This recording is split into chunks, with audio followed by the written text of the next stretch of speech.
আজকে সকালে উঠেই খুব ইচ্ছা করছিল বেল মাখা খাওয়ার, তাই বড়বাবুকে বললাম কাউকে ডেকে আনো, এনে গাছে উঠাও আর বেল পাড়ো আর আমাকে মাখা খাওয়াও।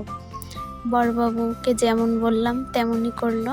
একটা ভাইপোকে ডেকে আনলো, গাছে উঠালো, আর এদিকে আমাদের আনারস হয়েছে দুটো, সেটাই বড়বাবুকে দেখাতে বলছিলাম।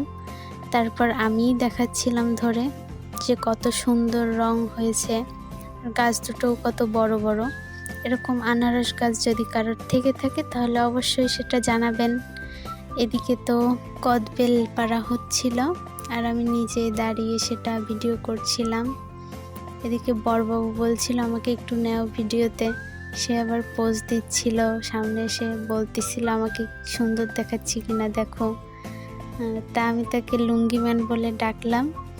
এদিকে বেল পড়লো একটা, সেটাই নিতে আসলাম। কি সুন্দর বেল! বেলটা বেশ বড় ছিল, মোটামুটি আর কি ভালো, পাকাও ছিল। সব দিক দিয়ে বেলটা খুবই সুন্দর। আরও কয়েকটা বেল ছিল, সেটাও পারলো।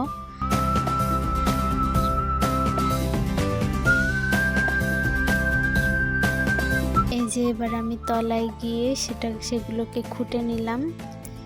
তাই বড়বাবু আমাকে একটু মাঝে টোকাই বলে খেপাইলো। যাক, কোনো সমস্যা না, এখন আমি মাখা খাবো। এদিকে আবার আমি একটু ঘ্রাণ শুকে নিলাম, ওটা খুবই পাকা ছিল, পাকা পাকা একটা ঘ্রাণ আসছিল। খুবই সুন্দর, বেলগুলো খুব মিষ্টি, যেহেতু পাকা বেল, গাছ পাকা। আর এরকম বেল গাছ কাদের বাড়িতে আছে অবশ্যই জানাবেন। এবার আমরা বেল মাখা শুরু করব, তাই জন্য সব কিছু রেডি করছিলাম। এই যে বেল মাখছি, প্রথমে বেলটাকে ভেঙে নিলাম, তারপর বেলের ভিতরের অংশটুকু বার করে নিলাম, আস্তে আস্তে সবটুকুই বার করে নিলাম।